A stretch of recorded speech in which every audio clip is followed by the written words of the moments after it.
Okay, now let me share my screen. We can start.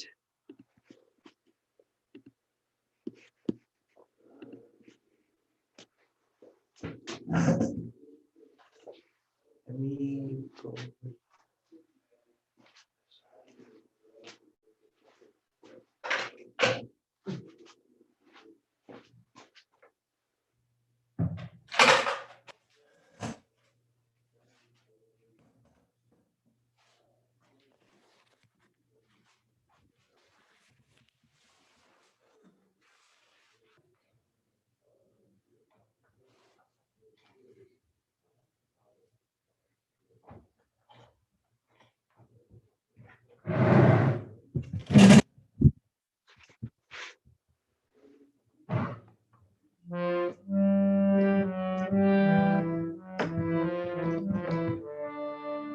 This is a song by Srila Bhaktivinoda Thakur.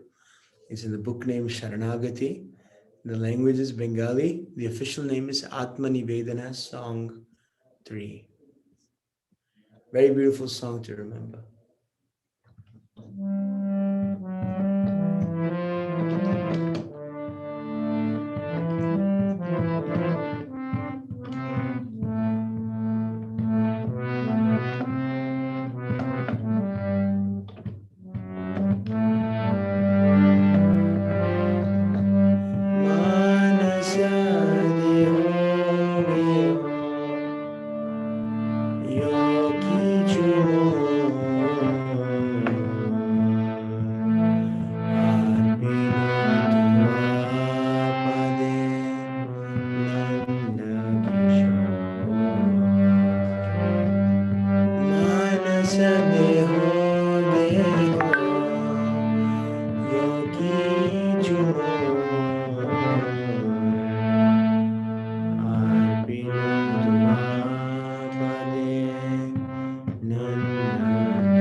Jai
Radhanata tu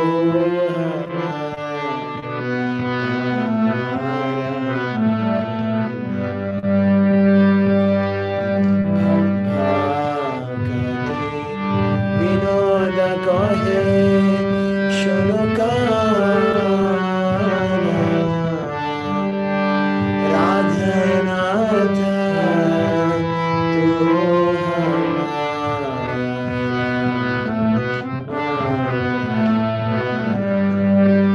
Radhanatha tu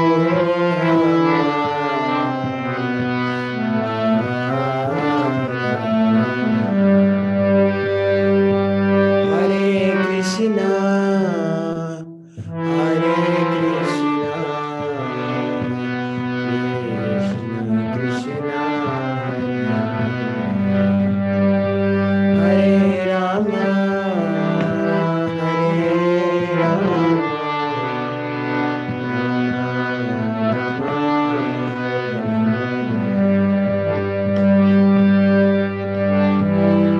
Jaya Vaishnava Thakur, Vaishnava Thakur, Vaishnava Thakur, Amrita Srila Bhaktivinoda Thakur ki jai, Srila Prabhupada ki jai. So we'll read the translation of this song, a very beautiful song. I can read the first one, which is the refrain. Mind, body, and family, whatever be mine, I have surrendered at your lotus feet, O youthful son of Nanda. Anybody want to take the opportunity to read number 2? In good fortune or in bad, in life or at death, all my difficulties have disappeared by choosing those feet of yours as my only shelter. 3? Slay me or protect me as you wish, for you are the master of your eternal servant. Please, 4. I will be born again. Sorry. Go ahead. Then maybe it in the home of your devotee. 5. May I be born again even as a worm, as long as I may remain your devotee. I have no desire to be born as Brahma, averse to you. 6. I yearn for the company of that devotee who is completely devoid of all desire for worldly enjoyment or liberation. 7. Father, mother, lover, son, lord, preceptor, and husband, you are everything to me. 8. O Thakur Bhaktivinoda says, O Khana, please hear me, O Lord of Radha. You are my life and soul. Hare Krishna. Does anybody have any reflections on this song or thoughts? This is actually Bhava of Gopis. Bhaktivinoda Thakur is considered as a seventh Goswami. We know the 6 Goswamis, right? There's so many, but he's considered as a seventh Goswami. He's not in a Gopi, but he's a Manjari, spiritual world. Manjaris means those who serve Gopis, who serve Radharani. So in Gopis. It's very, very nice. He's setting the bar for the aspiring devotees. How devotion should be selfless, not with a motive. So that's my reflection. Yeah, I was thinking even the name of the song is Atma Nivedana Song 3. And Atma Nivedana means everything from the soul upwards has to be surrendered to Krishna. So it's very potent. That I think the example is given in Bhagavatam is Bali Maharaj. He has surrendered that surrender of Atma Nivedana, everything. Even he said, well, Vaman Dev is like, I only need 3 steps of land. Yeah, what is 3 steps of land? It's just from our living room to our kitchen, probably. So you take 3 steps of land, and then he's like, oh no, I'll take a little bit more. And then so he takes the the middle, the lower, the middle, and he's like, where should I put my third step? And he said, on my head, please, my master. So Bali Maharaj is such a very good example in the Bhagavatam we see of Atmanivedana. Does anybody else have any other reflections on this song? I think that it shows the mood of a devotee of just accepting the will of Krishna. Even like the last verse of the Shikshashtakam says, like, I surrender unto you. If it pleases you, then you can accept me, or if it doesn't, then you can like continue keep me in this material world and stuff like that, and keep me in this anxiety of separation. But I want to just I'll accept whatever your will is. So that this song also conveys that mood. Yeah, that's such a good point. That I think in another song, Bhaktivinoda Thakur says, "Grihe tako, vane tako, suke hari bore tako, suke tako, duke tako, sada hari bore tako." That even if you're a grihastha or if you're a sannyasi, vane tako, one who lives in the forest, always chant. And if you're sad or happy, you should always keep chanting. So that's what the devotee is. They're not hindered by a person firmly fixed at the lotus feet of Krishna is not weathered by too much of this external potency, because he takes full shelter of the internal potency of Krishna. What's that verse? Mama maya durataya mameva prapatyante maya metantarandite. So this okay, that was a great reflection, Rahul. Thank you. Does anybody else have anything? Yeah, one final thought. You mentioned a beautiful example of Bali Maharaj. So Bali Maharaj is very interesting. There is a thin line there.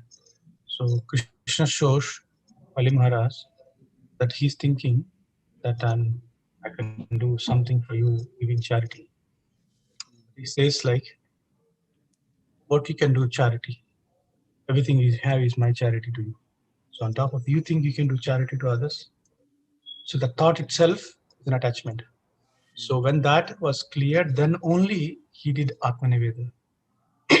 Otherwise, a lot of people think that I can help, I can serve, I can do this. I is there, still there. So, but that's what he's Bhaktivinoda Thakur is saying, selfless. It doesn't matter. So whatever you want, hell or heaven, rain or shine. So that's just sometimes you see like Prabhupada used this word, even Radhanath Maharaj used this word, sunshine devotees. Even in ISKCON, in the name of Bhakti, it's called sunshine devotees. That means the winter sun is there shining, but it's still cold. We cannot go out. What is it good? So the devotees also have to develop this coming out of the comfort zone. Like it's not when everything is good. I want to do this. I can do this. I so good image, bad image. Like I feel comfort. I'm within the that. So that's what he's saying. Like if you want me to be warm in the stool, I wish. If I'm in the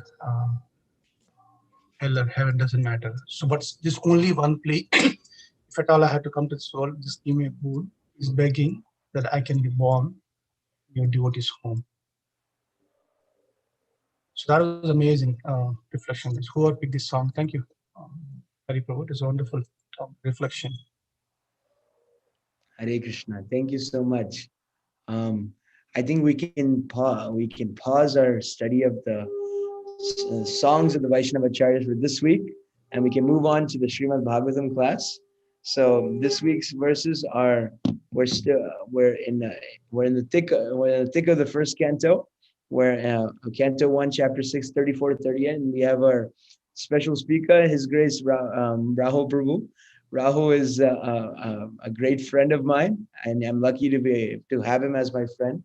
And our friendship is a lot of friendship nowadays is based on school and this and that, but rare do we have friends in Krishna consciousness, and I'm lucky to have.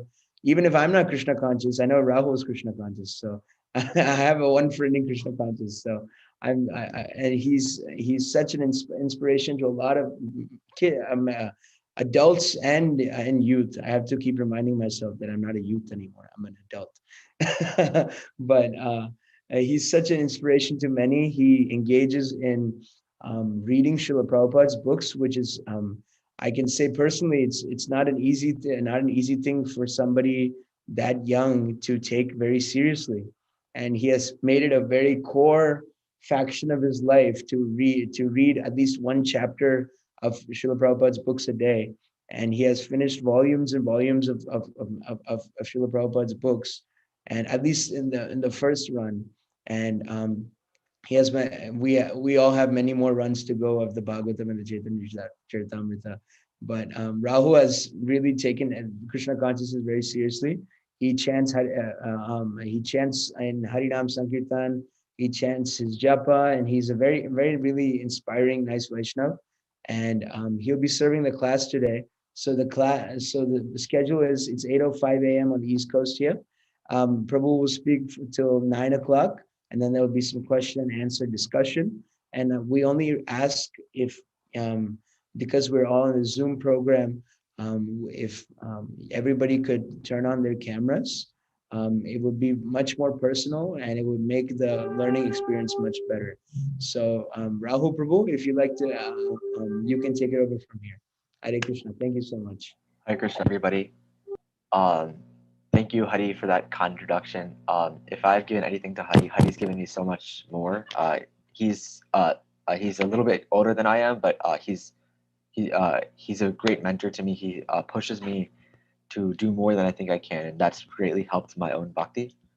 I have a slide deck. I can do Mangalacharan prayers and I'll share my screen. Okay then.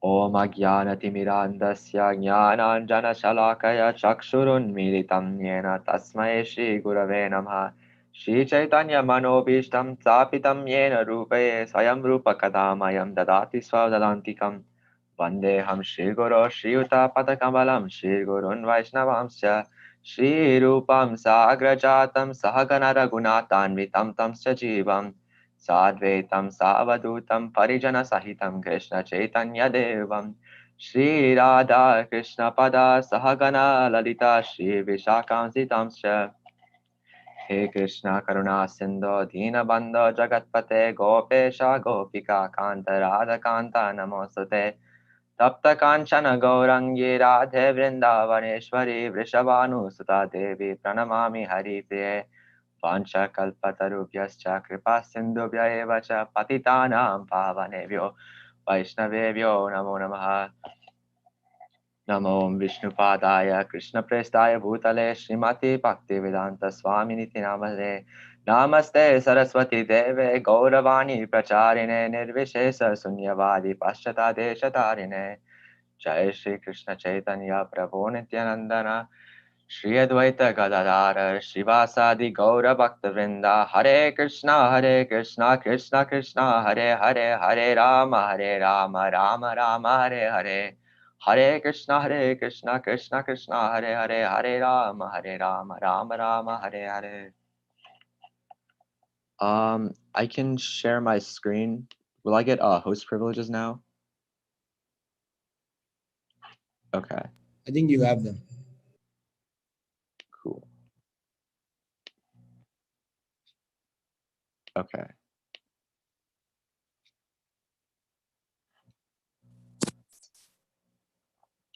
So today I will be speaking on Srimad Bhagavatam, Canto 1, Chapter 6, titled Conversation between Narada and Vyasadeva, from verses 34 to 38. So we're closing out the end of the chapter. But first we'll discuss some context. So Narada Muni's life before. So some of us know the story of Narada Muni. He, in his past life, he was the son of a maidservant, a simple maidservant, and at one point, a bunch of sages came to his mother's house, and while they were there, they instructed him on the path of devotional service, on the glories of the Lord. And from a very, very young age, even after they left, he was taking their teachings to heart, and he was very steadfast in devotional service. So even when his mother left her body due to a snake bite, he took it as the blessing of the Lord. And he was like a very young child. He took it, even a young child like him could take it as a blessing of the Lord. So at that point, he kept going north, and he crossed so many different natural features, He settled under a banyan tree, and he meditated on the Supreme Lord. And eventually, the Supreme Lord came into his heart and revealed himself to him. And now he's Narad Muni. And in the context of this, of the conversation here, Vyasadeva is kind of he's written all these scriptures. He hasn't written the Srimad Bhagavatam yet, but he's written all these other scriptures. But he does feel a little bit morose. He does feel a little bit sad. And he asked Narada Muni, "Why do I feel this way? I've done all these things. Why do I feel this way?" And Narada Muni says, "You have written, all of your things have been in the bounds of Dharma, Artha, Kama, Moksha. So for the goals of religiosity, economic development, sense gratification, and liberation. However, Narada Muni urges Vyasa Muni to go above these modes. And what is above these modes? The service of Krishna. So he instructs Narada Muni, Narada Muni instructs Vyasadeva to write the Srimad Bhagavatam and describe the process of loving and serving Krishna. So of the Bhakti Yoga process. So with that, we'll take the first verse. The first verse is about removing anxiety and how we can remove anxiety. I'll read the Sanskrit now. Om Namo Bhagavate Vasudevaya. Om Namo Bhagavate Vasudevaya. Om Namo Bhagavate Vasudevaya. Etatyatura chittana matra sparshe chayamuho bhava sindhu pravo drishto haricharya anuvarananam. This is Narada Muni speaking. The translation is here as follows. It is personally experienced by me that those who are always full of cares and anxieties due to desiring contact of the senses with their objects can cross the ocean of nescience on the most suitable boat, the constant chanting of the transcendental activities of the personality of Godhead. This is a beautiful verse that says that we have all these anxieties in this material world. That's just kind of the nature of this world. But by chanting the activities and qualities of the Lord, then we can cross the oceans of nescience on a boat, on the most suitable boat. There's a similar verse in the 10th canto. It's 10:14:58 that shows that taking shelter of the Lord. It shows that we have the last line of that verse says padam padam yati padam natesham. This material world is full of all anxieties, worries, danger at every single step. And the verse says previously that when we take shelter of Krishna, then those dangers can be crossed over just like the water in a cow's footprint. That's easy to cross over. So we take shelter of Krishna, engage in bhakti, like the constant changing of the transcendental activities of the personality of Godhead, then this process becomes very, very easy. So how I decided to do this is I'm going to go through each verse, and I'll take some lines of the purport that Prabhupada mentioned, and I will elaborate on those a little bit. So the first thing that Prabhupada talks about in his purport is the symptoms of living beings. He says the symptom of living beings is that he cannot remain silent even for some time. He must be doing something, thinking of something, or talking about something.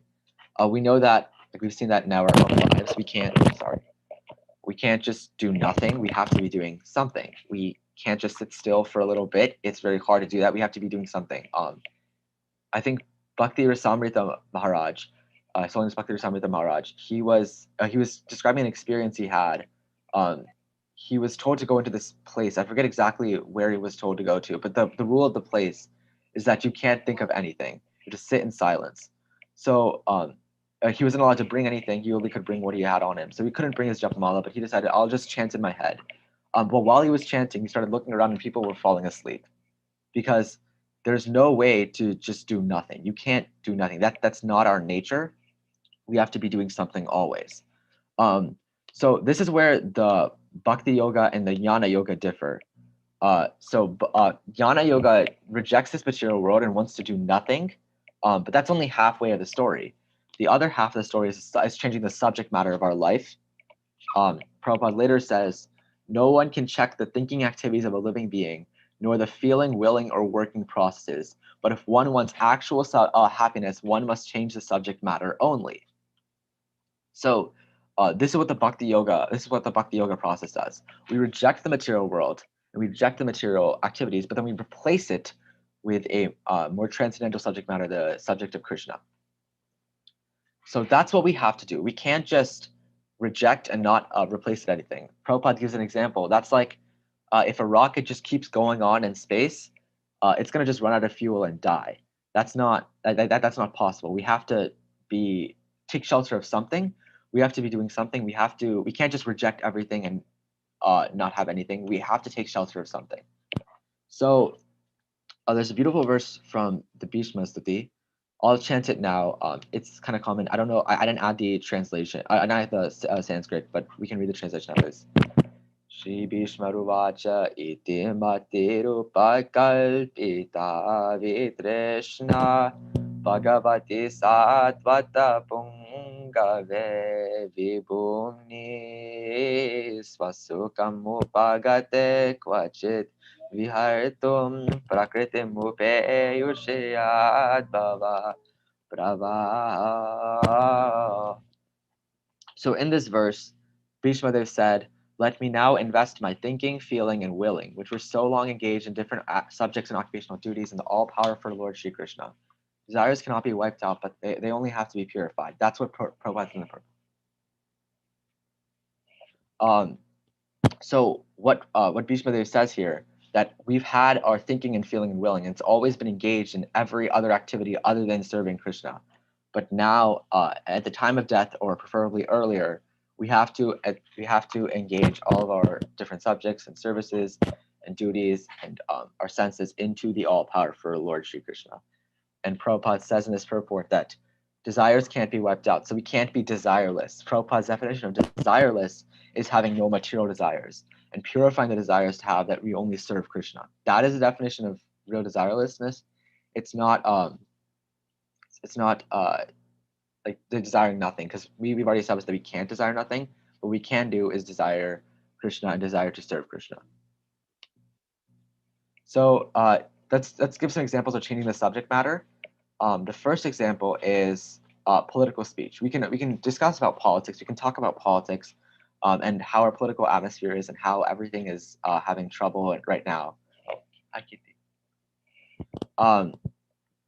And how all of these issues are coming up. But instead of discussing about the politics of our material world, let's talk about Krishna's administrative role, Krishna's politics.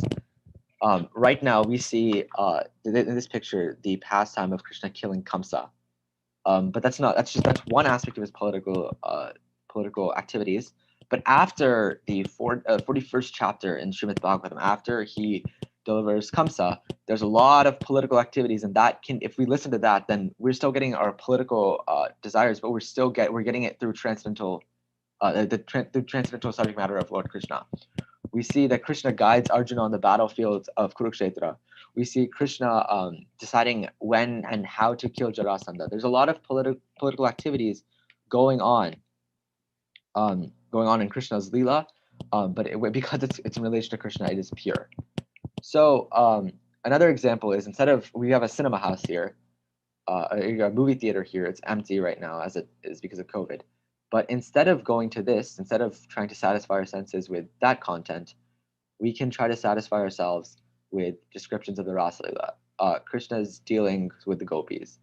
Some movies may, on face value, have similar stories and similar maybe on face material value have similar similarities between the Rasa Leela and their current movie. But on a spiritual value, the Rasa Leela has so much depth, describing the love of the gopis, the separation of the gopis when Krishna leaves for a little bit. That bhava is there, whereas the movie is not as deep. It's more shallow, it's material, whereas the Rasa Leela is transcendental, and listening to it will get you the benefit of listening to Krishna Katha. So then Prabhupada mentions that this process is gradual. By doing so, he says, by doing so, the conditioned soul will gradually be promoted to the transcendental position and easily cross the oceans of nescience, the source of all miseries. So there's a lot of examples in this material world that are material words are used against us. We see in politics all the time. We'll bring that up again. One politician says something, and the other side, this happens on both sides, turns it around or misconstrues it, or runs attack ads, runs billboards, and the next year that representative is no longer in Congress because of what was misconstrued about him. So in that situation, this congressman's material word, material speech, actually ended up hurting him, so causing him these anxieties. Even if material actions if we have material actions, those also can cause harm. Steve Jobs, he started Apple, and he was very smart and all that stuff, and then he invited someone on, and his actions did not please somebody else, and he got kicked out of his own company. So we can see clearly here that either we may think that our material words have no harm or material actions have no harm, but there's always consequences to our actions, even though we can't see. Even like the smallest action can have the largest consequences. So we have to not engage so much in this material activities, but instead we should start talking about Krishna, engaging in the chanting of Krishna's glories. And Prabhupada says here the Krishna soul will gradually be promoted to the transcendental position. It's not going to happen in one day. We've spent years after years, after lifetimes enjoying as humans, and then who knows how many births we've had before. We've had so many layers on our original Krishna consciousness. Rome wasn't built in a day. We're not going to revive our original Krishna consciousness in a day and remove all the material coverings in one day. This is a gradual process, but keep sticking with it. And as we continue to chant the glories of the Supreme Personality of Godhead, then you will be gradually promoted to the transcendental position and easily cross the oceans of nescience, the source of all miseries. So before we go to the next verse, would anyone like to share something now? I know that's how normally it goes. We go verse by verse, and then people can share realizations and add anything that I missed.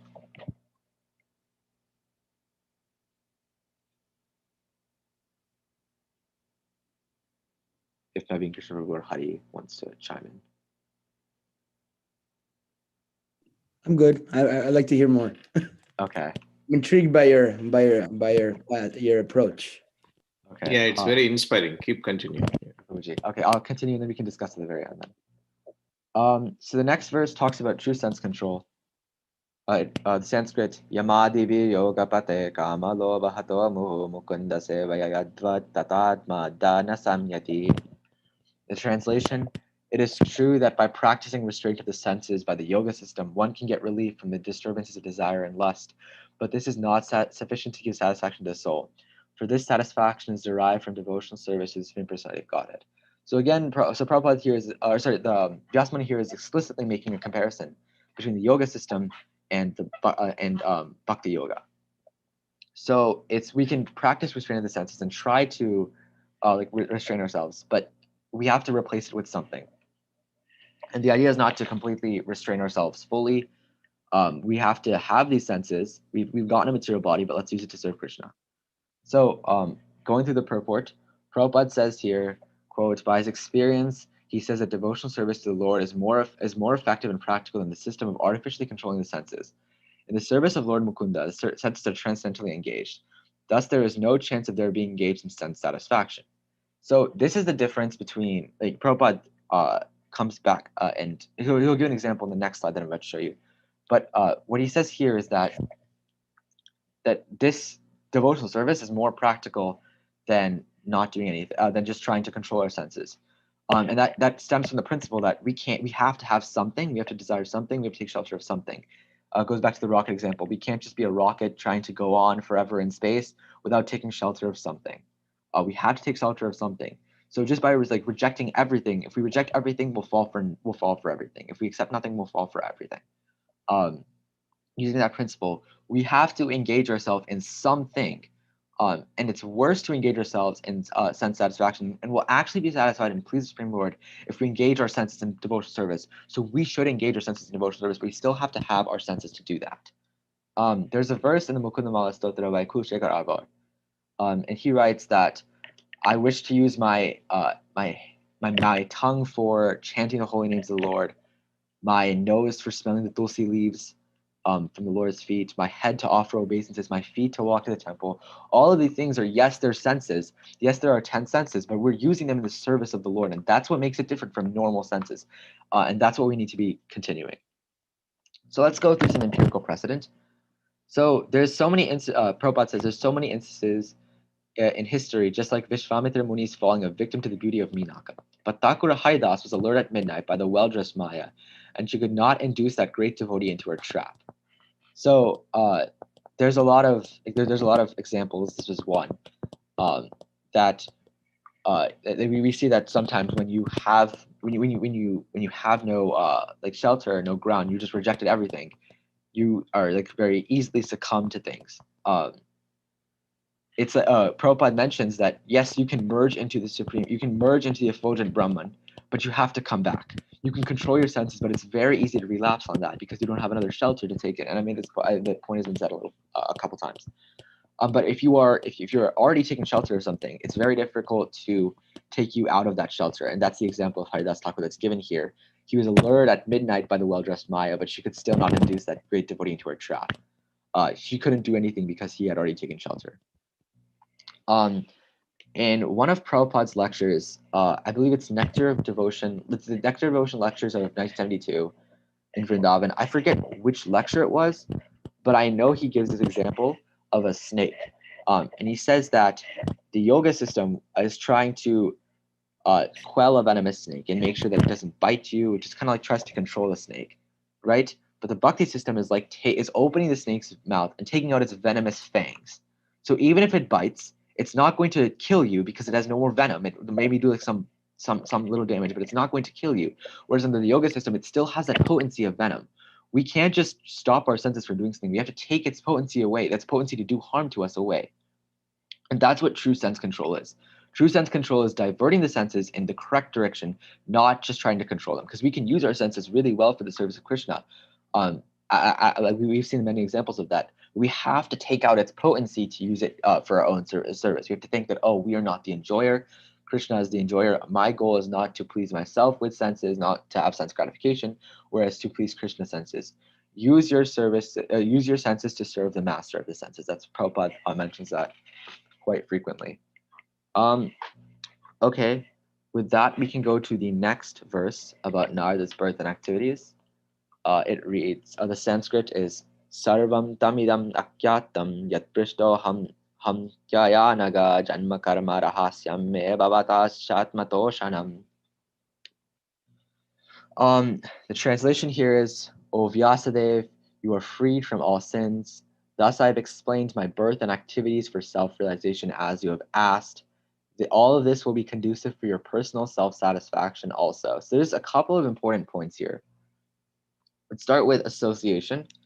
Prabhupada says in the purport, quote, Narada has explained how the seeds of devotional service were sown by the transcendental association and how they gradually developed by hearing the sages.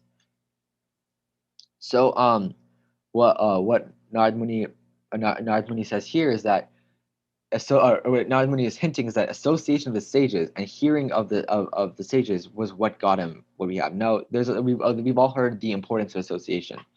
Association can take you up, like how Narad Muni was taken up, how King Rahugana was taken up, how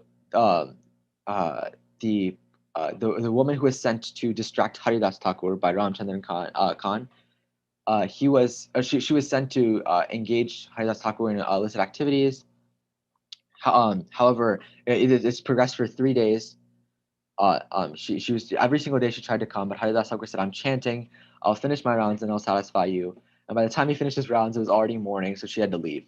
But on the third night, after association of Haridas Thakur, after hearing the holy names, after the transcendental hearing and transcendental association of Haridas Thakur, then she finally became a devotee. She gave up these illicit activities and she became a devotee. She became a very good devotee. It's the first devotee of Haridas Thakur. I believe her name is Haridasi, but she became a very good devotee just by hearing and transcendental association.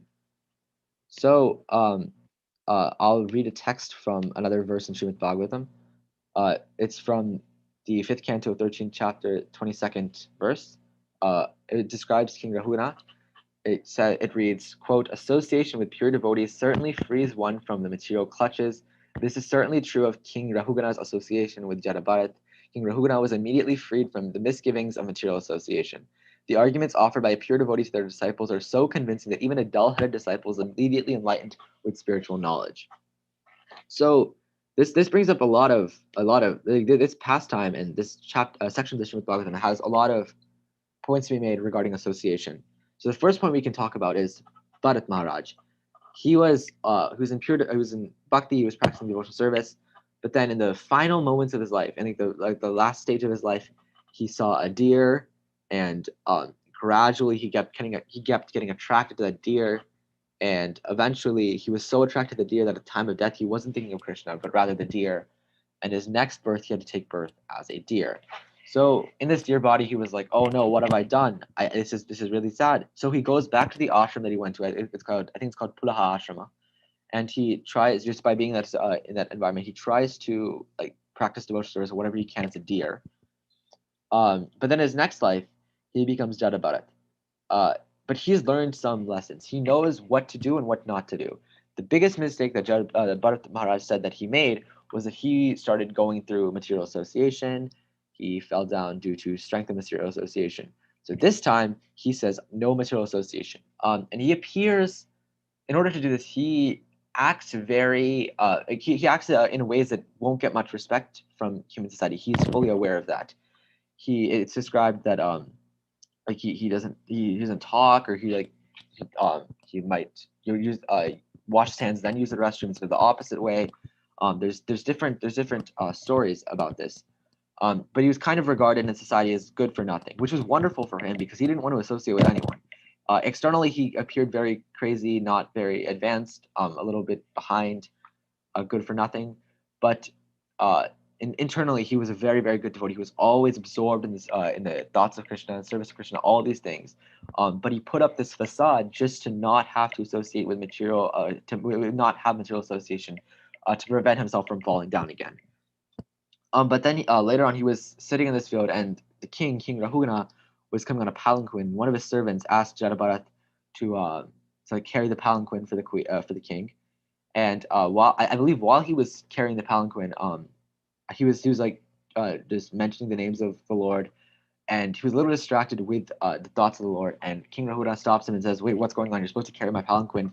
Do it unconditionally." And Jada Bharat starts talking, and through this association, King Rahugana was immediately freed from the misgivings of material association and became a devotee and learned spiritual knowledge from Jada Bharat. So this story here provides two examples of association.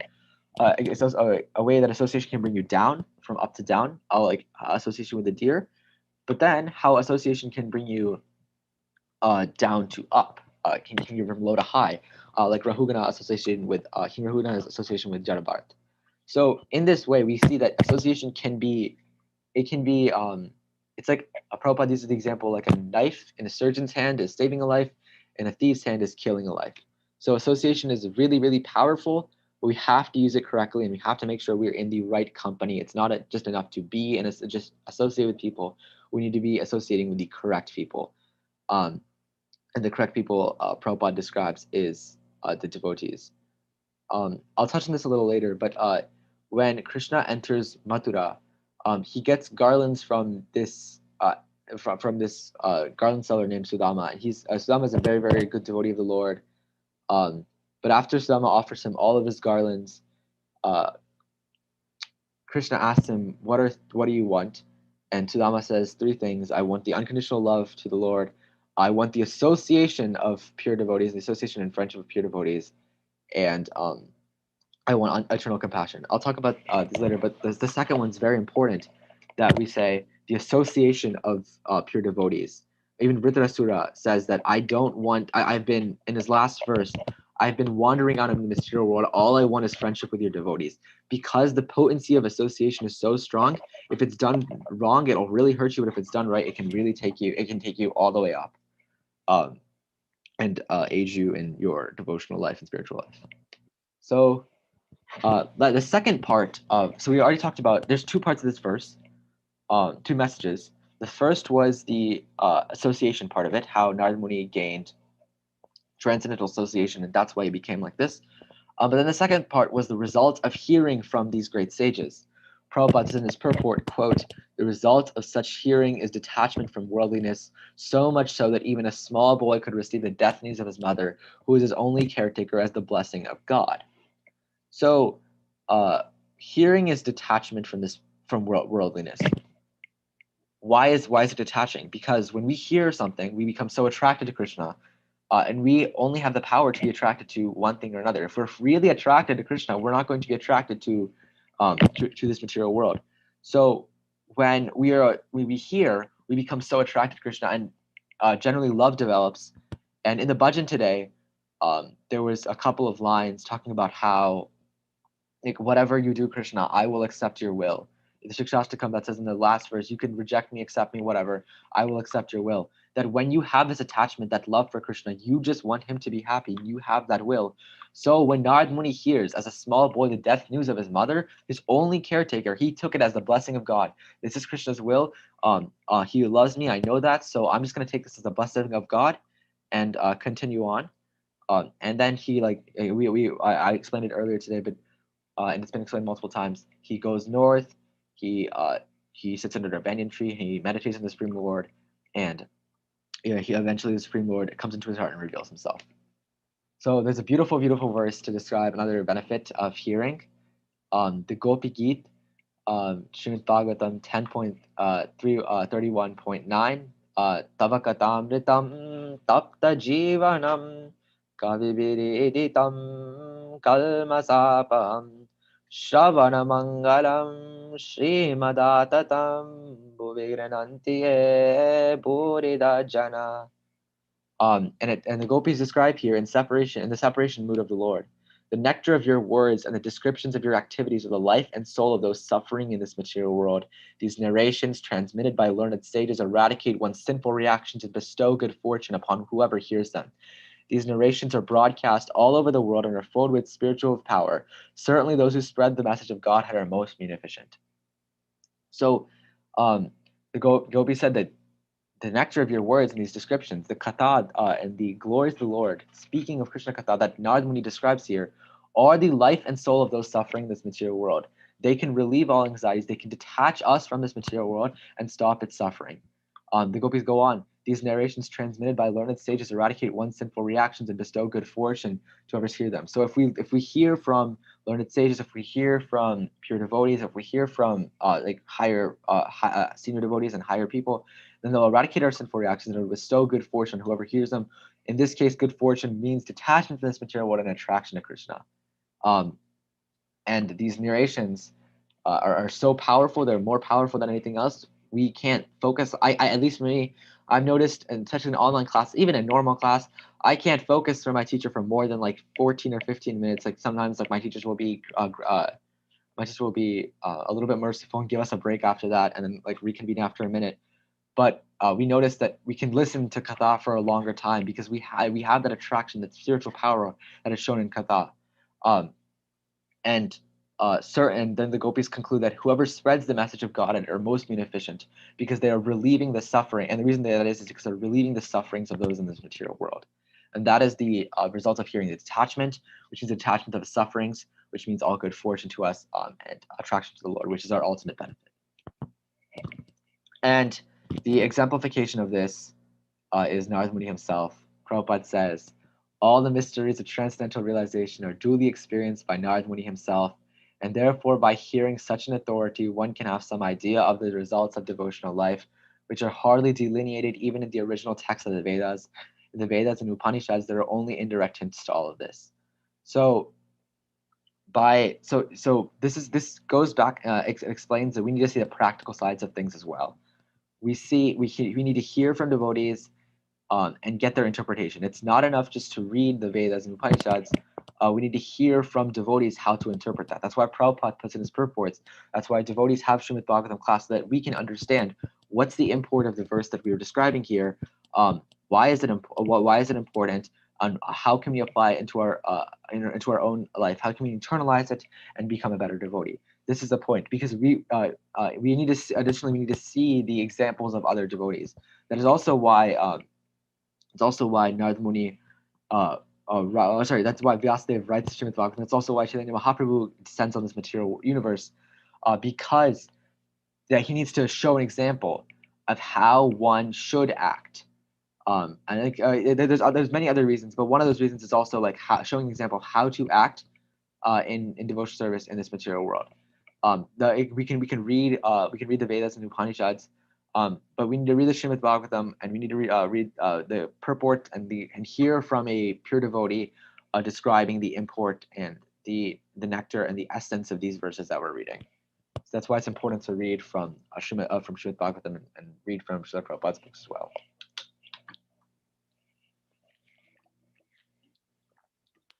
So we'll move on to the next verse, which talks about real freedom. I'll read the Sanskrit. Sutta Uvacha Evam Sambhasya Bhagavan Narado Vasavi Sutam Amantra Vinam Ranayan Yayo Yadrichiko Muni. The translation states, Sutta Goswami said, thus addressing Vyasadeva, Srila Narad Muni took leave of him, and vibrating on his Veena instrument, he left to wander at his free will. So we hear a lot of talk about in like mainstream culture, a lot about what freedom is, that we need freedom from this, freedom from that, we need to have freedom to choose to do this, choose to do that. But what actually is freedom? Let's start at what we think of freedom is. Prabhupada states, every living being is anxious for full freedom because that is his transcendental nature, and this freedom is obtained only through the transcendental service of the Lord. Illusioned by external energy, everyone thinks that he is free, but actually he is bound up by the laws of nature. So last week my mom gave class, and she said the qualities of my material body, she said that they're not eternal, but more importantly to this discussion, they are bound by karmic activities and controlled by the modes of material nature. So right now we are bound by Maya. We are bound by karmic activities. We have karmic due to our past activities, we have certain inclinations. That's not freedom because we still have the effects of what we've done. But under the modes of material nature, we are inclined to do certain things. We may be inclined, if we're in the modes of ignorance, we may be just inclined to like relax and sleep. If we're in the modes of passion, we want to be like aggressive and doing very aggressive things. And if we're in goodness, we might want to like serve people, serve like humanity, and try to like help ourselves, try to do things in a more pure way, which is really good. But we're still bound in the laws of material nature. So this isn't freedom because we're still being directed by Maya and by the modes of material nature. So what is actually freedom? Prabhupada states in his purport, but a full-fledged free soul like Narada, always engaged in chanting the Lord's glory, is free to move not only on earth, but also in any part of the universe, as well as in any part of the spiritual sky.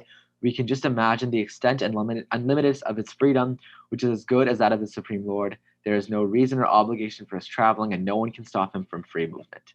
So this is what freedom is. Narada is always chanting the Lord's glory. He's taken shelter of the Lord. That seems a little bit contradictory. We are surrendering. When we think of the word surrender, we think of it usually in a war sense, that we surrender and give up our freedom to the enemy. In this sense, we give up. People always say like, "Oh, how is that freedom? We're giving up our freedom to the material world." Now to Krishna. Now we have freedom, but with Krishna we won't. But this isn't true. We don't have freedom now. We're bound by the modes of material nature. We are bound by all these things. We think we have freedom. That's due to Maya's illusion, but we don't. And the way to actually have freedom is to surrender unto the Lord. Is to right now we're a caged pigeon thinking we're free, but then when we surrender unto the Lord, the cage opens and we can fly free. Because yes, we're always going to be engaged in serving the Lord, but we're doing it by our own conviction. We're not being forced to do it by anything. We're not being forced to do anything because of how merciful the Lord is. We'll always be doing it for our own conviction. But we have powers. The second, we also have powers that are beyond beyond the material world. It's described here. Narada, he travels everywhere, this place, that place, everywhere on earth. He go everywhere on earth, everywhere the universe, even to the spiritual sky. He goes them, and nobody can stop him. This is what freedom is, because Krishna has given him this freedom because he's doing it for serving Krishna. He's engaged in chanting the Lord's glory, and that is why he's going everywhere. He's not going everywhere to like enjoy or anything. He's going everywhere just to spread the glories of the Supreme Personality of Godhead, and that is real freedom. But let's look at the importance of freedom.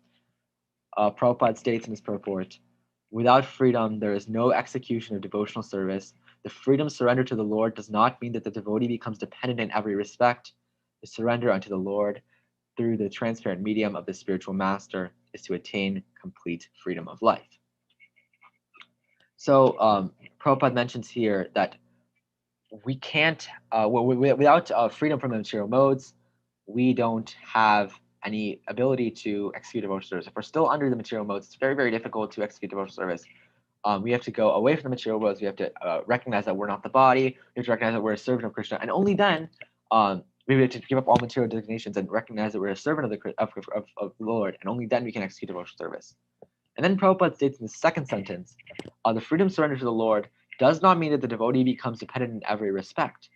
So this is a little bit. I was a little bit confused. I think I understand this, but Navin Prabhu and Hari can correct me if I'm wrong, either now or at the very end of the class. But I think what Prabhupada means here is that the freedom surrender to the Lord does not mean, when he says this, we aren't going to be dependent on the Lord for moving. We're not going to be dependent on the Lord for like doing all these things. We're not dependent in every respect, but the Lord gives us powers. We're depending on the powers of the Lord. In this example, the Lord gives Narada Muni the powers to go everywhere, to travel everywhere, to spread the glories of the Lord everywhere, to always be chanting. And he gives the powers, but he's depending on the Lord powers, but not the Lord itself. So he can have this freedom to go and spread the holy name and the glories of the Lord everywhere. The last sentence of this excerpt is to surrender unto the Lord, the transparent medium of the spiritual masters, obtain complete freedom of life. Again, it does seem contradictory. However, if we're surrendering unto the Lord, why aren't we giving up our freedom? The answer is we already have given up our freedom, and we will get freedom by surrendering unto the Lord, because he'll give us the freedom to serve Krishna in every single way we can, and in all these different modes and aspects of our life. Now we'll go to the last verse for today.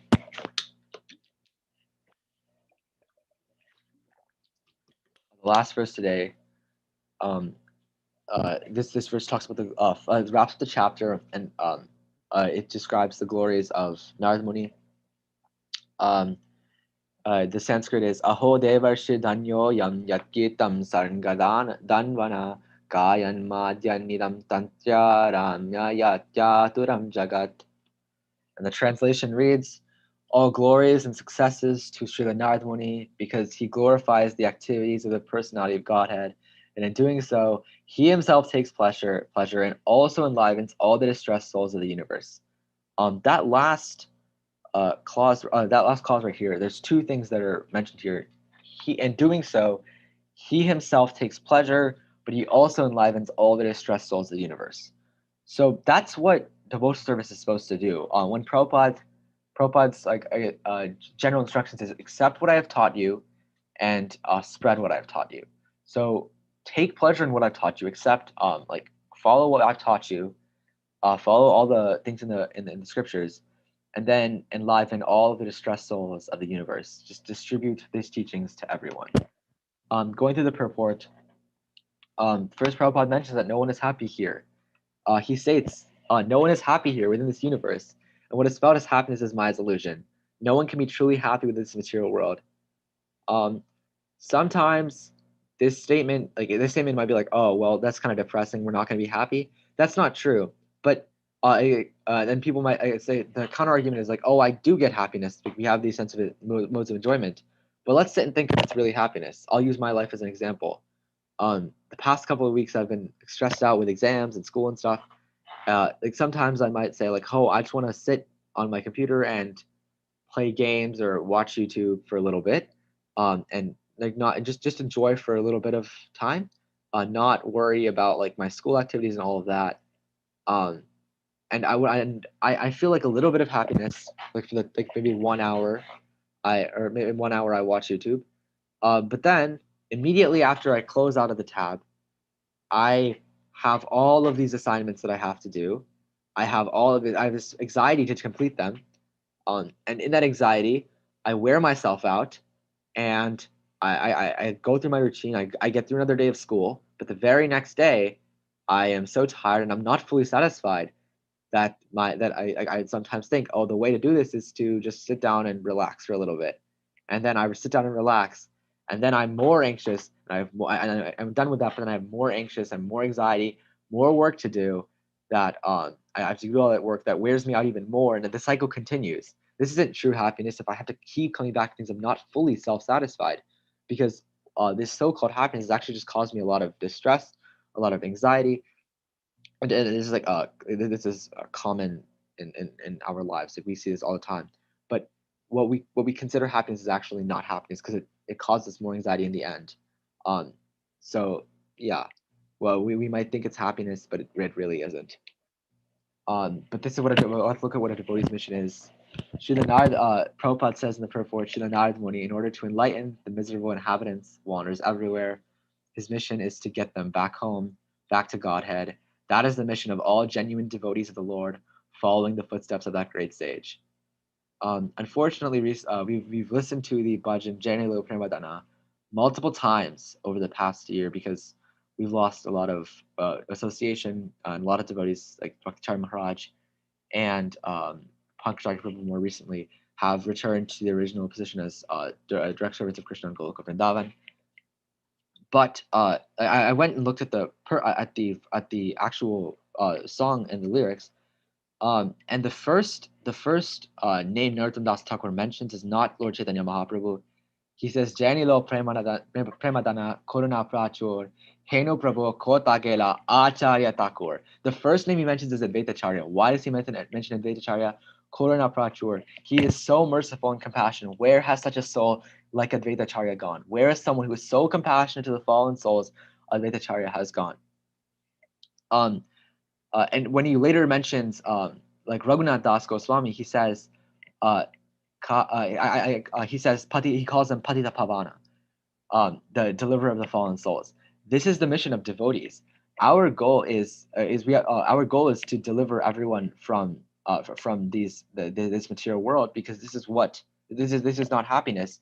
And our goal, like Narad Muni does, like Advaitacharya does, he chanted out with so much compassion for all of us, for the Lord to come to this material world, to descend to this material world as Chaitanya Mahaprabhu, and execute his pastimes, so all of us could be delivered. Like Sudama, the garland maker in Mathura, when Krishna comes to him, he asks, "Hey, can I have one garland?"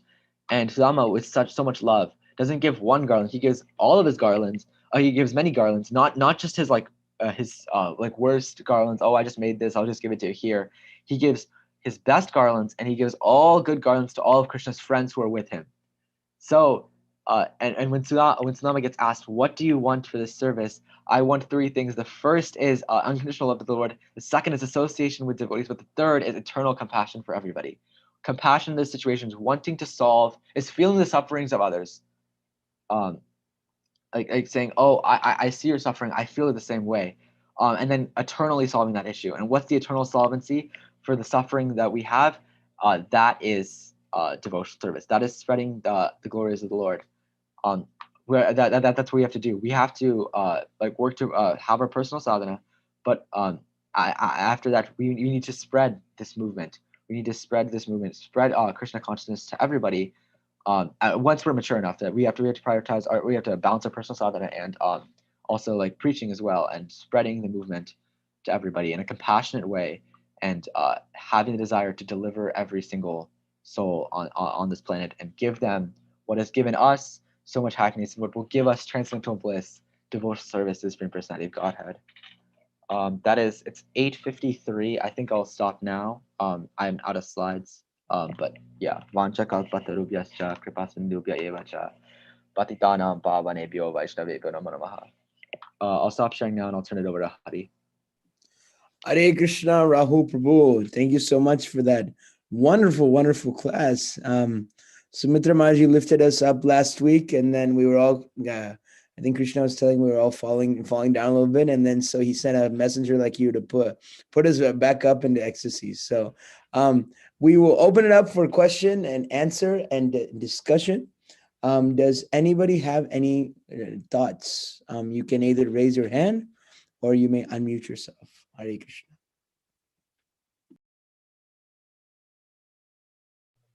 Wonderful, Rahul Prabhu. So proud of you. At this age, I don't know what I was doing. It's for you, this age, your realizations, the way of expressing, so nice to hear. It inspires me. Of course, you're inspiring so many. Good work. Keep it up.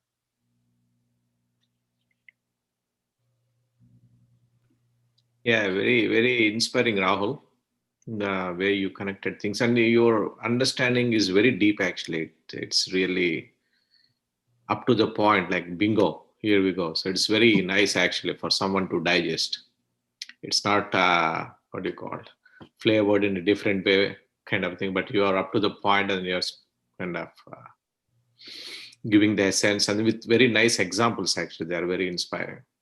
So you should continue probably. Yeah. And Thank you if so much, Prabhuji. Please give me possible, I look to you to give in Sunday class as well. That will inspire a lot of devotees as well, newcomers. maybe later, Prabhuji. Yeah. Thank you for Yeah, whenever it makes you. such kind comments, and please continue giving me all the Vaishnavas, give me your mercy so I can continue whatever I've started. Yeah, always there for you. Thank you, Prabhuji. ISKCON Columbus, Ramesh Prabhu has a question. Hare Krishna, Rahul. Very nice class. You're able to hear me, right, Rahul? Yes, Prabhuji, I can hear you. Okay. So, yeah, a very nice class. A lot of amazing realizations. It's like as Prabhu was saying, I'm really surprised. Like at this age, what we were doing, and so it's kind of very nice. One quick question I just had was on that. I think you are mentioning about this Jnana Yoga versus Bhakti Yoga. That one point you are mentioning. But I know this is just a general observation in sense like we see a lot of people getting attracted towards mindfulness, meditation, and all those things. But as soon as we talk about like Bhakti Yoga and all those things, the number of people, I'm just a general, the numbers are very less compared to what the interest we see in the other types of meditation and all those things. Would you do you have any thoughts on that? Like, do you think is it our preaching is still needs to be more effective, or where is that gap? What I would say, because I know definitely what our Srila Prabhupada has given us is the time-tested way to go, and that it's a complete formula, and we just follow that, and we are done. So, but that thing is there. So I just wanted to get your thoughts, if you have any thoughts on that. Go ahead. Yeah. The mindfulness movement, if you compare it to the alternative for most people is to just enjoy and not really control your senses at all. It's something. It's not ideal, but it's something. As far as like why our numbers are so like why we don't have a large movement as we think we might have, as we think we should have, I'm not exactly sure. I think there's a lot of factors to why that is or why that isn't. But I think that because this is the eternal system, Bhakti Yoga, and the system that Prabhupada has given it to us, that we may not have those numbers now, but we also have to have faith that that this is the system that works. This is the system that works the best. So people will eventually come to it. I don't know if there's like specific things that that we need. I'm not exactly sure of every single intricate detail of like our preaching strategy. Especially during COVID, I've kind of like lost that aspect of association. But from what I do know, I think that if we have faith and conviction that this is the process that is the highest process that will give everyone the most bliss, and we're truly compassionate, then I think that will eventually like show, and people will eventually join in large numbers. Thank you. I liked your response. Actually, you're absolutely right. That faith and conviction, and we have seen like in the past also, Prabhupada, due to Srila Prabhupada, there are so many people joining the movement. So I like that. Yep. I don't know if anybody else wants to comment, Navin Krishna Prabhu or Chandravan Prabhu, if you have any thoughts on this. I was thinking. Go ahead, ahead. Chandravan. Go ahead first. It was very nice to hear from Rahul. Yeah. One other aspect is I was thinking like everyone should be a personal good example that will kind of have more impact on society actually. So we may have certain things practicing, But when other people outside observe that we are also living to those standards, and then we are, as Rahul mentioned in the class today, developing those qualities, being compassionate and all those ones, will attract people. There's no way, because people are attracted to good qualities always. It doesn't matter where you come from, what religion you are, it doesn't matter. But when you have exhibit certain good qualities to a certain extent, people naturally get attracted and they want to inquire what's going on in your movement. So we should live to that, and then day by day, and then keep continuing action. That should slowly, as Rahul mentioned, slowly the result will come. It will not bring up in a day, actually. So Thank you, keep, Prabhu. yeah, thank you. Yeah, I was about to say the same thing in different way. Chandramani Prabhu did very nicely. So I was saying, yes, teach or share based on your realization. Not everybody is Prabhupada. What happens is, in the name of a Prabhupada teaching, there's a fanatism. Try to replace what Prabhupada says, I want to conquer the world. First, we have to conquer ourselves. Prabhupada conquered himself. Based on that, his compassion, people could reflect not his teachings, based his nature, and people got attracted. But try to become like you, or you try to become somebody else, that's artificial. People cannot raise their consciousness. You can only offer to others what you have. Because based on my state of consciousness, my level of consciousness, my level of understanding, my relation, that is only I can. And people can perceive that. People can relate that. If I'm trying to imitate something which I'm not, and people also can perceive it. And there are some people out there in the world, there's so many people inspiring so many people because they are at that level. Prabhupada, of course, Mahabhavu, because in that level, he related, he could connect many people around the globe that time.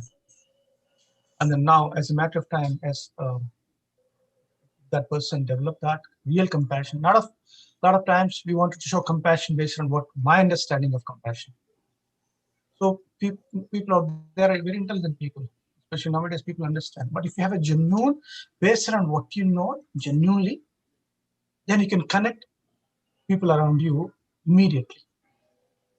You're not looking for numbers, but at least you can connect even one or two few who are it may, the families or friends who are it may, you can connect on your level. That only happens when you have, coming back to the point of association. Rahul Prabhu mentioned 3 points, which I noted. 3 points I want to say: association, freedom, and bhakti. So association, he's talking about now. How does it association? The definition of association, which I heard from somebody, is very nice. It stuck with me. Association happens, it's not a physical proximity. Sitting there in the bhajan, sitting there in the kirtan, that's good. But real association happens when the frequency matches. That means when I'm associating with Alek Prabhu, that means I'm getting his realizations, his experience allowed to me, because that only happens when I let go. Because I'm, in the name of freedom, I have a shackles. If I let go, that happens, the bhakti flows through the Radharani's his mercy. Bhakti is the owner is Radharani. So she allows us to enter the bhakti so that shackles get free up. In that freedom, then I experience that happiness. That's what Narad is saying, that Susukum Kartavami. Whatever you do, you be content, happy. Opportunity to hear, I'm so happy. I have got an opportunity to read, I'm so happy. I see a devotee, I'm so happy. So that is the investment. I see devotees. Services, I'm busy right now. I'll do when I can. What happens is you're bonding yourself.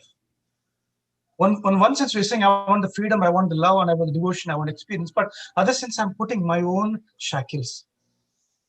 So if you're telling Krishna that I want chanting Hare Krishna, I want happy, services comes, I'm not participating. When I see devotees, Krishna gives us a gift.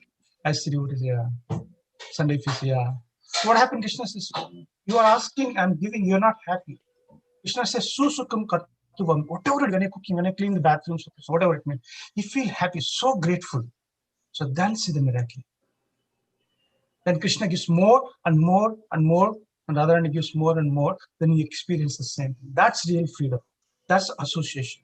That's actually the bhakti. We also mentioned as Jnana Yoga. So why Jnana Yoga, a lot of people are attracted because is that there is a predetermined a notion of understanding what is that. When it comes to bhakti, you have no expectations. Whatever comes, I'll accept it as I take as a mercy. So when I have a pre-notion of expectations before, then the shackles and the name of intellect. Some are in the physical level, some are at intellect level. So bhakti is free from, like, bhakti, real bhakti, anyabhilashita sunya. Free from all those things. What is that free? The freedom.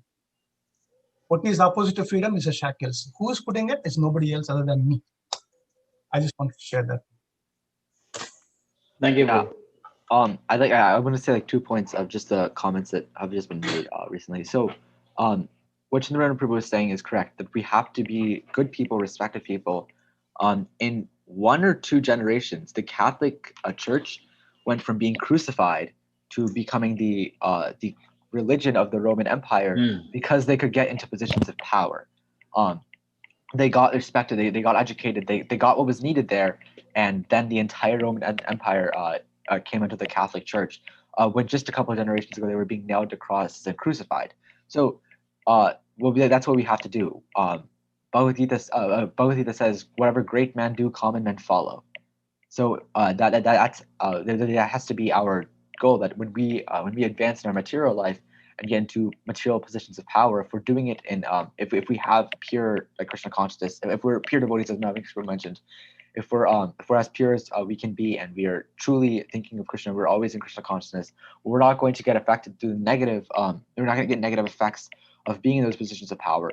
But what the effect will be is that we can we will be people will be like, oh, this CEO, this representative, oh, they're Hare Krishnas. Now let's join. Let's see what this is, and join the movement. And that's part of what whatever great men do, common men follow. And the second point I'd like to talk about is Navinkrishna Prabhu mentioned that association is not about physical proximity. There's Hari told me this one pastime from I don't know when it was, from the Vrindavan Gurukul. One day a week, on one weekend, the Gurukul teacher there told this Gurukuli, "You're going to Delhi over the weekend, right? Don't watch any movies. Like, just don't be bad." So what happened was he went with some of his devotee friends and went and watched a movie in Delhi. And when he came back, the teacher asked, "Oh, did you watch a movie in Delhi?" And he said, "Yes, but I was in the Association of Devotees."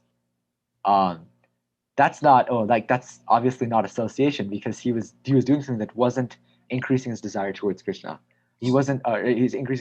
He's not increasing attraction towards Krishna. Association has to be on a higher platform about talking about Krishna, talking about your spiritual life, and that is what real association is.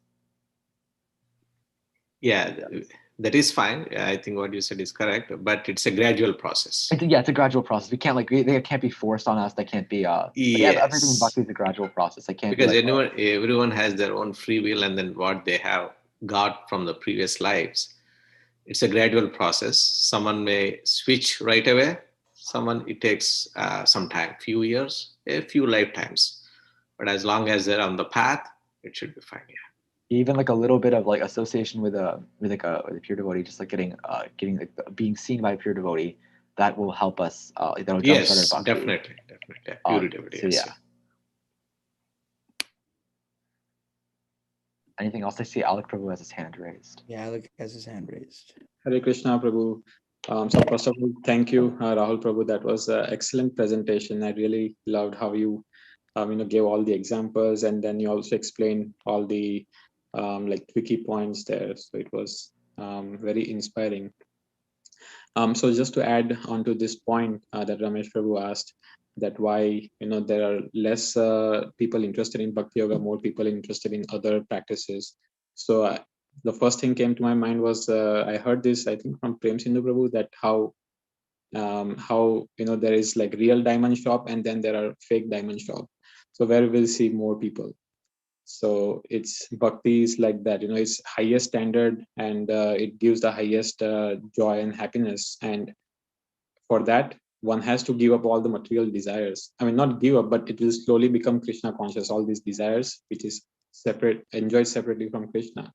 So it's that's why only high quality people and intelligent people will take up to this process. So that was the first thing I was thinking. And also it reminded me of this chapter 3 in Nectar of Devotion that talks about the eligibility of devotional service. So it is not that easy. That Krishna doesn't give devotional service to everyone and anyone. He can if he want to, but he also, it is mentioned that why Krishna doesn't give, because Krishna, people who receive devotional service, they not just receive devotional service, but they receive Krishna himself. Krishna gives himself to those devotees. So that's why it is this devotional service. Bhakti yoga is so precious, and one has to qualify. And in order to qualify, one has to start, like Naveen Krishna Prabhu was saying, that avoid which is not favorable and do what is favorable. And it's not that easy to do. So yeah, those were the points that I wanted to add. But great discussion. Thank you very much, Prabhu. Very nice points. Thank you. I see Mother Rupa Mataji, long time. Mataji, you may go ahead. Hare Krishna. Hare Krishna, Prabhuji. Sorry for joining late. And I joined late, and I was hearing to the discussion of why many people are attracted to mindfulness or other things than bhakti. I can share my experience, which is very limited though. Like I have been attracted to these meditations and all before coming to Hare Krishna thing. During that time, me and many of my colleagues were all stressed with the work and all. So we wanted some kind of relaxation to our mind, or to imbibe calmness in us. So I think and many of them are also at the same level as me at that time, and then we all joined, and then it actually brought some calmness and relieved our stress. And but for myself, being having bhakti since my childhood, it's easy for me to dive into this one. But again, as some other Prabhu told, that it is a baggage and a past life karma also.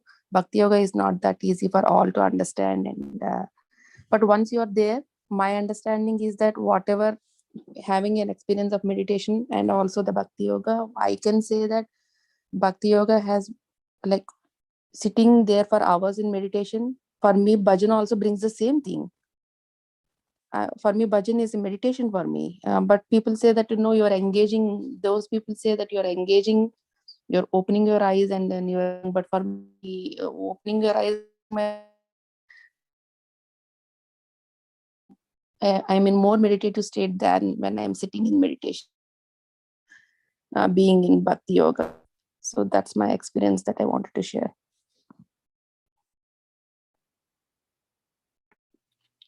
It's very inspiring, Mataji. Yeah, very nice examples. Thank you. Yeah, wonderful experience. Does anybody have any other comments? Or if not, I will take the opportunity to say. Yeah, just one thing, but it was very nice class, Rahul. I was thinking like I'm going to meditate on that, changing the subject matter. It was very inspiring to hear from you. I mean, it's very deep actually, and it's very easy to do as well, devotional service. Once we understand that change of subject, so people tend to miss that one a lot in nowadays. I mean, thank you for that. I'm very inspired, and I need to practice on that more. Yeah. Thank you. And also, Sri Krishna also said that in Bhagavad Gita that any path of yoga is fine, but bhakti yoga is the superior, right? And I always think that bhakti yoga, I mean, if you have access to bhakti yoga, I think that is having like a lift rather than going in other yoga paths. Yes, thank you all for those comments. I would just like to say a couple of things. I really like the point, Rahul, what you were making about Jada Bharat, about how he became a madman just to stay aloof from the point of falling down. And I when you said that, it has something immediately struck me that I had a conversation like this, very similar to this, with our Darpan and Abhishek are with me here. I'm currently in New York City, and Darpan and Abhishek, before they came, they were so afraid of, and they're like, Prabhu, we had some we were scared because we heard that in the subway there are people get shot and murdered and killed in what's very dangerous subway. And then I thought, what was the thing? And then I remember our ashram head, Ramroy Prabhu. I had the same question about how to stay safe in the subway. He said, you're worried about being killed in the subway? Okay. But if you come in shirt pants, people will probably kill you. If you come in a dhoti, they know you don't have any money, so they know you're already crazy. So they probably but they don't know how crazy you are. So he said, if you come in dhoti, kurta, and if you shave your head and if you put tilak on, nobody will touch. Nobody even wants to say anything to you. So that's your ultimate protection. So I told that to Darpan. But I think the point is very poignant. Is that the devotees are, if you look at it, we're actually a little bit nuts, because we're going against the grain of material society. Material society is completely forcing us down the way of, okay, you get your education, get married, get a job, and then you just die. That's basically what it is. And then I was just hearing Siddhanta Prabhu's Prabhupada memories. There's this devotee, his name is Guru Gauranga Prabhu. He's a lawyer. And he was saying that if you keep, he was very materially, unlike a lot of Prabhupada disciples, he was very materially fixed up. He was making 6 figures a year when he was at the age of 22. So he was very materially fixed up when he was joining Srila Prabhupada. So, but he always get that nagging that once you get to this mountain, it'll be much clearer. But it never used to be very clear. He said, once you get to this position in your material life, then it'll be easy. Then once you get to that position, there's one more higher position. So he just kept getting frustrated, and the higher and higher he went. So material life really just, it's just a big frustration. I think even Prahlad Maharaj, it just frustrates everything. And for devotees to be, we chant 2 hours a day. We go on book distribution, go into the public and share all the gifts that we've gotten. We eat prasadam. We wake up at 3 o'clock to go in front of deities and chant about different parts, different activities of spiritual master. People may say we're nuts, but this is actually the hankering of the soul. So I really like that point about Jada Bharat. And I also really like the point about you were making about, when we need to take a break and we watch some YouTube videos or, go play a game or something. But the happiness, I know because I've done it, that the happiness stops when that YouTube video or that tab shuts off, right? That it just stops right there. But in practical experience, in spiritual life, it just gets happier and happier and happier and happier. I was just reading Pankajangri Satsvarup Maharaj. He wrote a nice article about Pankajangri Prabhu. And Satsvarup Maharaj was saying that he got a letter from Pankajangri Prabhu, and Pankajangri Prabhu was sharing that Mayapur is the only place where every moment I stay, I am feeling a new step of happiness. That just to remind you, he's been in Mayapur since 1973.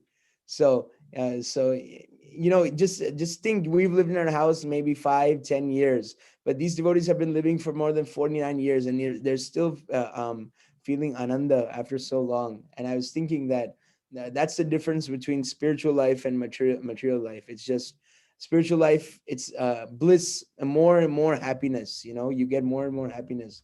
But in material life, it's just you get some happiness, and then it's just straight dunking you down into misery again. But I just had those thoughts, Rahul. I really enjoyed the class, and it gives me a lot of solace and meditation too for the next week. For your kind comments.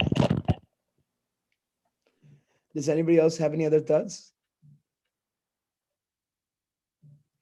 Okay. Just a final thought is that, so for materialistic person, whole life is materialistic person life. The transition devotee from material to spiritual, for them two. One is spiritual, other is material. For those who are serious in spiritual fight, there is only one spiritual. There is no material. Because whatever you do, whether reading, chanting, or working, or driving cab, walking in a subway, or walking in a Fifth Avenue, or Radhanataka temple, it's only everything is of Krishna. Because Krishna is. So 3 aspects: material, 100% material, spiritual, 100% spiritual.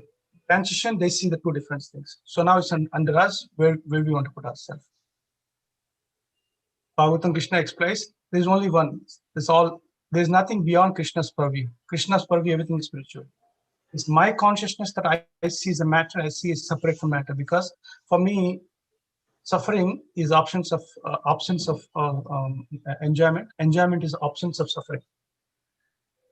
For devotee, even suffering is also enjoyment. Enjoyment is also suffering. Suffering of missing opportunity to serve Krishna. Enjoyment is like, associating the devotees, Krishna, and serving Krishna. That state of consciousness one has to develop. Otherwise, what happens? Of course, this is a gradual process. Nobody cannot force us. But the thought process one has to tune. Otherwise, it can become a fanatic also. Fanatism. Otherwise, there is no distinction. Chaitanya Charitamrita, when Chaitanya Mahaprabhu started revealing from Nitya, from Nimai Pandit to Chaitanya Mahaprabhu, he clearly said this one. For devotee, everything is spiritual. Devotee means, there is so many gradations. One step, any step, what happened? Because why? We try to see Krishna through all the circumstances, all the things. When you see that, Krishna is spiritual. Otherwise, what happened? Then heart become hard-hearted, then we become a fanatism. That's one thing I also noticed. Even I went through the same phase. But now it's now Krishna is giving us so many tools. When you see the water, taste of water is Krishna. When you see the sun, there's a shine of water. If you see somebody is progressing, that's a Krishna's blessing. So everything we connect some aspect to Krishna, and then what happened? That will become your second nature. Otherwise, what happened? Then when I bifurcate, this is matter and this is spiritual, Krishna also gives a facility. Okay, that's what you wanted to see. Now, this is the matter for you. Then we develop aversion. This is the matter. I don't want to do this. And then this is what I want to do. What happened is both the I is there. So when there is the janasya moham aham mameti, I me mind, and Krishna disappears. Is there indirectly. But the I me, when there is a I me mind, there's a self. That is a bondage again. We are putting the shackles of self. If you want to free us from, you have to raise the hand, like, let the rain falls. You don't, like, somebody said, I just send it. How do you hold the rain? With a big pot with the holes. You're holding it, but everything wanted to give it to others and share with others. Then miracle happens. I just want to add a couple of comments. Thank you. Okay, if we have just finished the 6th chapter of the Srimad Bhagavatam, and now we will be moving to the very important 7th chapter. We thank you all for joining for this Saturday, and we will see each other next Saturday. Hari, if can you make that announcement for tomorrow? Oh yeah. So tomorrow there will be a short ISKCON Columbus memorial service for His Grace Pangajangri Prabhu. We're just going to have some people speak the remembrances, maybe the realization from 11 a.m. to 11:30 a.m. So if you'd like to join and hear about the discussions of the devotees, it would be very much appreciated. So please take advantage of that program. Okay. So thank you all for coming. Yes, Maji, I can share the link with you. So we will just end with Vaishnava Pranam Mantra. Mancha kalpa tarubhyascha kripa sindhubhya eva cha patitanam pavanebhyo Vaishnavebhyo namo namah. Ananta Gauri Vaishnava Vrinda ki Jai. Jai. Jai. Prabhu ki Jai. Jai. Srila Prabhupada ki jai. Jai. Hari Bol, Hari Bol, Hari Bol.